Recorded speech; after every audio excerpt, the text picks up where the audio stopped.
He was born a slave, but Epictetus became one of the most influential teachers of his time, even though he didn't consider himself a teacher.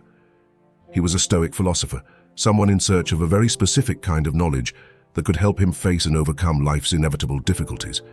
Based on his own experiences and the wisdom of his mentor, the Stoic philosopher Musonius Rufus, Epictetus had such valuable insight that people would travel hundreds of kilometers to listen to him, even for just an hour or two.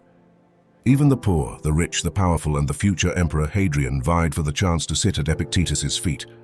Fortunately, there was a young man who often listened to Epictetus and recorded what he said. These notes have survived down to us and have been shared with some of the greatest figures in history. The Roman Emperor Marcus Aurelius expressed gratitude in his diary for someone who lent him a copy of Epictetus. Theodore Roosevelt was known to take a copy of Epictetus with him on his perilous expedition down the River of Doubt. Admiral James Stockdale carried Epictetus while leading fighter squadrons in Vietnam, relying on it to survive 7 years as a prisoner of war. The list of Epictetus's admirers is endless, and after this video, you can understand why he was one of the wisest and most inspiring people who ever lived. Our first task, according to Epictetus, is to divide things into two categories: those external things that I cannot control and the choices I make in relation to what I can control. Where do I find good and evil? In myself, in the choices I make. According to Epictetus, this unique skill will change your life. The art of differentiating between what depends on us and what does not. What we can influence and what we cannot.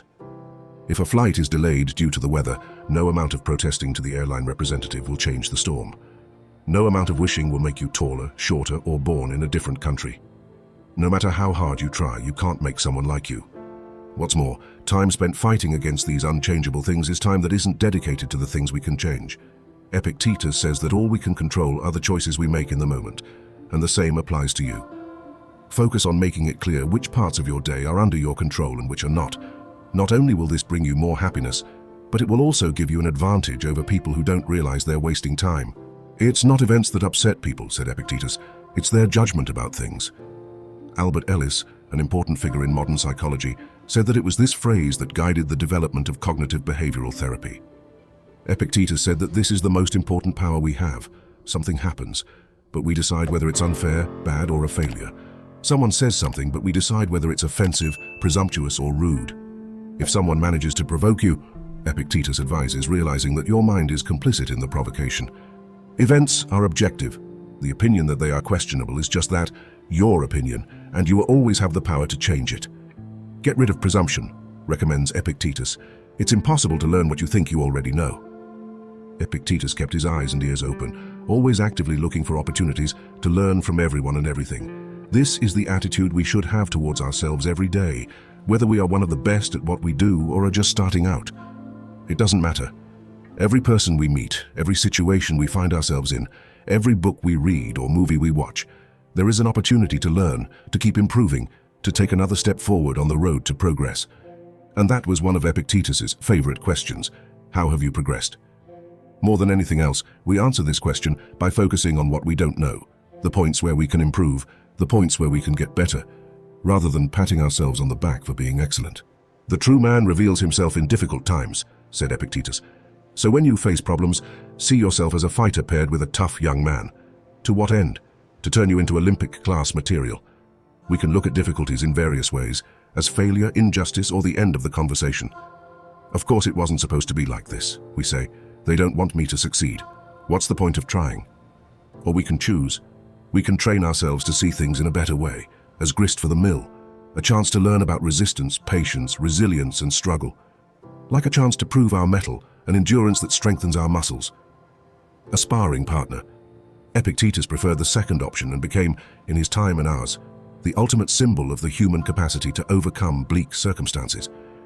He said that it wasn't about accepting difficulties or resigning yourself to them, but agreeing to work with them, deciding to make the most of them, seeing difficulties as an opportunity, not an obstacle. And in this way, we can turn everything that happens to us into fuel, making us better and stronger with everything that happens. Do you really know what philosophy offers humanity? Seneca once said. Philosophy offers advice. Born at the turn of the first millennium, at a time of paranoia, violence, and political turmoil, Seneca needed advice just as you do. He read a lot and ended up discovering a school of philosophy known as Stoicism, founded in Greece just a few centuries earlier. In the works of the Stoics, Seneca found what he was looking for: guidance on how to live a good life. Soon he began writing letters and essays to family, friends, and promising young talents, sharing the wisdom that changed his life. "For nothing will ever please me," he said, "no matter how excellent or beneficial it is, if I have to keep the knowledge of it to myself. No good thing is pleasant to possess," he said, "without friends to share it with." Seneca wrote that there are more things capable of frightening us than crushing us. We suffer more in imagination than in reality. Seneca's life was full of suffering. He was born with a chronic lung disease. He lived through the reigns of the first 5 emperors, each one more disturbed and violent than the last. He was exiled and lost everything twice. And yet, despite all this suffering, his advice was that the only thing we should worry about is what worries us. We spend so much time imagining, worrying in advance, that we actually torture ourselves more than what we're worried about ever could. And that is, of course, if it actually happens. "The most important thing to remember about pain and suffering," said Seneca, "is that they are inevitable. It cannot be avoided. But what we must avoid are phantom premonitions of what may or may not happen. Instead of suffering in your imagination, focus on what is immediately in front of you. Stay in the present. Stay in reality. Excellence withers without an opponent," said Seneca. "Just as fire is the test of gold, adversity is the test of strong men." We'd like to live comfortably, minimize inconveniences, not have to do what we don't like, find what we like where we like it, and never leave. But Seneca said that this is a kind of death trap. "A person who has never been challenged," he said, "who always gets what they want, is a tragic figure." "You have gone through life without an opponent," he said. "No one can know what you are capable of, not even you." That's why Seneca repeatedly talked about the importance of adversity, of not just accepting the struggle that life throws at you, but actively seeking out that difficulty so that you can be stronger, better, and more prepared. Every day, he said, we should seek to challenge ourselves. We should make choices that stimulate us rather than helping us to atrophy. And when we are going through something difficult, we should be grateful for the chance that it is helping us to realize our full potential. "Associate yourself with those who will make you a better man," said Seneca. "Welcome those who can improve yourself. The process is mutual, for men learn as they teach." Jim Rohn's widely quoted phrase is that you are the average of the 5 people you spend the most time with. James Altucher advises young writers and entrepreneurs to find their scene, a group of peers who encourage them to be better. But Goethe's maxim is better. "Tell me who you can relate to, and I'll tell you who you are." And Seneca said, "If there's one thing we should be especially careful about, it's who we surround ourselves with. I never bring back home the same character that I took with me," he said. "There is no person who doesn't imprint their character on us or who doesn't tarnish us unconsciously." We have to consider who we allow into our lives. We can't be afraid to cut ties with old environments or relationships when it's clear that they are no longer serving us well. We can't be afraid to seek out new people or try to enter new and better social circles. The risks are high, as Seneca said. Just as some diseases jump to those we touch, the mind infects those closest to us with evils. "This is our great mistake," Seneca said, "to think that we look forward to death. Most of death is already gone. Any time that has passed is the property of death." Like many philosophers, death was a common theme in Seneca's writings. "Let us prepare our minds as if we were coming to the end of life," he said. "Let us postpone nothing. Let us balance the books of life every day. He who puts the finishing touches to his life every day is never short of time." But Seneca's greatest contribution on the subject of the final act of life is that it wasn't, in fact, a final act. Seneca realized that death is not something that lies ahead of us in an uncertain future. He realized that we are dying every day. In the time you've spent listening to this video, you died just a few minutes ago. No day, no minute, no second once dead can be revived. "It is not that we have too little time to live," said Seneca, "but that we waste too much of it. So there is only one thing we should do," he said, "live immediately." So if you take anything away from Seneca's writings, from his wisdom, from the philosophy that gave him advice, it's this: go out and live now while you can. There was no one like him, Marcus Aurelius, the last of the 5 good emperors. Marcus Aurelius was a student of Stoicism, an ancient school of philosophy founded in Athens at the beginning of the 3rd century BC, based on the belief that we don't control the world around us. We only control how we react to it. Marcus was the leader of a world facing a 15-year pandemic, civil unrest, border wars, cultural decay, income inequality, and much more. So, it's easy to see why he was drawn to this philosophy. He likened himself to someone seeking relief from a rash or a burn, and Stoicism was his soothing ointment, a warm lotion. And that's why Marcus Aurelius tried to provide in Meditations, his only known work, a totally unique and unparalleled document in the annals of history. to pass on this ointment, this guidance, this remedy to future generations. As historian Brian Blanchard would observe, few today care about the marches and countermarches of Roman commanders. What the centuries have clung to is the thought notebook of a man whose real life was largely unknown, who wrote down in the twilight of midnight not the events of the day or the plans for the next day, but something of much more permanent interest, the ideals and aspirations of a rare spirit. And that's what Stoicism was designed to be, medicine for the soul, relieving us of life's vulnerabilities and restoring us with vigor to what we need to thrive. At dawn, when you have trouble getting out of bed, Marcus Aurelius said, say to yourself, I have to go to work as a human being. What should I complain about if I'm going to do what I was born to do, the things I was brought into this world for? Or is that what I was created for, to snuggle under the covers and keep warm? This is one of the most striking moments in Meditations, this discussion that Marcus Aurelius was having with himself at the opening of Book 5. It's clearly a discussion he's had many times on many mornings, like many of us. He knows he has to get out of bed, but he desperately wants to stay under the warm covers. It's understandable, but also impressive. In fact, Marcus didn't need to get out of bed. The fact that he was the emperor meant that he didn't need to do anything. He could have slept late every day with no immediate consequences. No one would have deducted his salary. No one would have asked why he was late. And yet here was Marcus insisting that he get up early and go to work. To do this, Marcus kept his mind clear of mental problems such as anxiety and the feeling of powerlessness. As Seneca once said, we suffer more in the imagination than in reality. So I made a video to help you shield your mind from these problems. Click on the link in the first comment and watch it now. Now, as Dante wrote in his epic poem, under the blanket there is no path to fame. You can't accomplish anything curled up under the covers. Marcus knew that winning in the morning was fundamental to winning the day and winning in life. He knew that being the most powerful man in the world still didn't exempt him from living as nature required.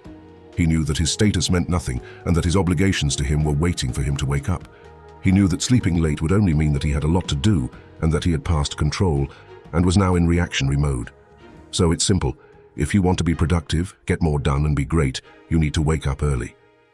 Our actions can be impeded, wrote Marco Aurelio, but there can be no impediment to our intentions or dispositions because we can accommodate and adapt. The mind adapts and converts for its own purposes the obstacle to our action. The impediment to action moves the action forward. What is in the way becomes the way. One way to get through life is to turn away from difficulties. You can close your ears and eyes to what is unpleasant. You can take the easy way out, avoiding difficulties wherever possible. The other way is the Stoic way. We can choose. We can train ourselves. We can see difficulties as an opportunity, as grist for the mill, as a chance to learn about resistance, patience, resilience, and struggle. We can see them as a chance to prove our courage, as a way of learning about people, situations, actions, or things. And Marcus Aurelius believed in the latter approach. He wrote about how fire turns everything that is thrown into it into flames. He says it's better to see obstacles as fuel. For the Stoics, therefore, it's not a question of accepting difficulties or resigning oneself to them. Instead, it's a question of agreeing to work with them, deciding to make the most of them, seeing difficulties as an opportunity rather than an obstacle. And in this way, we can turn what happens to us into fuel. We can become better and brighter with everything that happens. We can turn the obstacle into a path. If, at any time in your life, wrote Marcus Aurelius, you find something better than justice, honesty, self-control, and courage, if you find something better than that, accept it unreservedly. It must be something extraordinary, really. While Marcus Aurelius was writing Meditations, Rome was invaded and a 5-year war ensued. The river Tiber suffered one of its most serious floods in history, destroying homes and animals and starving Rome. Upon winning the war, the returning soldiers brought home a deadly contagion that became known as the Antonine Plague. Crippled by hunger and the plague, several hostile tribes from the north took the opportunity to unite and attack the Romans. For the rest of his reign, he faced the twin evils of plague and war. And yet Marcus doesn't mention any of these horrific events in his diary. However, he does mention that there is no challenge, no problem so great, that it prevents him from responding with the 4 Stoic virtues: courage, moderation, justice, and wisdom. Living according to the Stoic virtues, as Marcus Aurelius proposed, implies a courageous approach to life. This means not giving in to fear, resisting base impulses, not putting oneself above others, and maintaining a broad vision rather than getting lost in the immediate details. For Marcus Aurelius, every challenge was an opportunity to apply these 4 virtues, making even the most complex situations simple and straightforward. The Roman emperor said, "All you have to do is the right thing, the rest doesn't matter." This view is based on the idea that facing challenging events with courage and wisdom is a blessing in itself. Marcus Aurelius's Stoic perspective highlights that when something threatens to cause pain, the situation itself is not a misfortune. Instead, enduring and prevailing is a great good fortune. In life, unwanted events happen to all of us, including Marcus Aurelius. Business ventures fail, unexpected bills are received, loved ones leave. Our first instinct is to label these events as unfortunate because they don't live up to our expectations. However, Marcus Aurelius proposes a different approach. Instead of seeing these events as sources of unhappiness, he suggests that we should see them as good fortune, celebrating the fact that we have remained whole without being shaken by the present or frightened by the future. The Stoic philosopher emphasizes that anyone could face these situations, but not everyone would come out unscathed. In the Stoic view, we only suffer damage when our character is compromised, when we abandon our beliefs or our own standards. Losing money, a friend, facing failure or criticism may not be desirable, but according to Marcus Aurelius, it doesn't make us unhappy. The real damage occurs when we lose the ability to react, when our character is damaged. He points out that we remain in control, maintaining our identity, which is a great blessing. In his meditations, Marcus Aurelius often reflects on mortality as a spiritual exercise.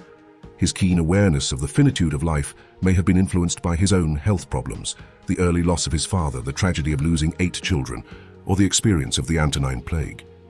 The practice of the memento mori, which encourages reflection on mortality, also played an important role in his philosophy.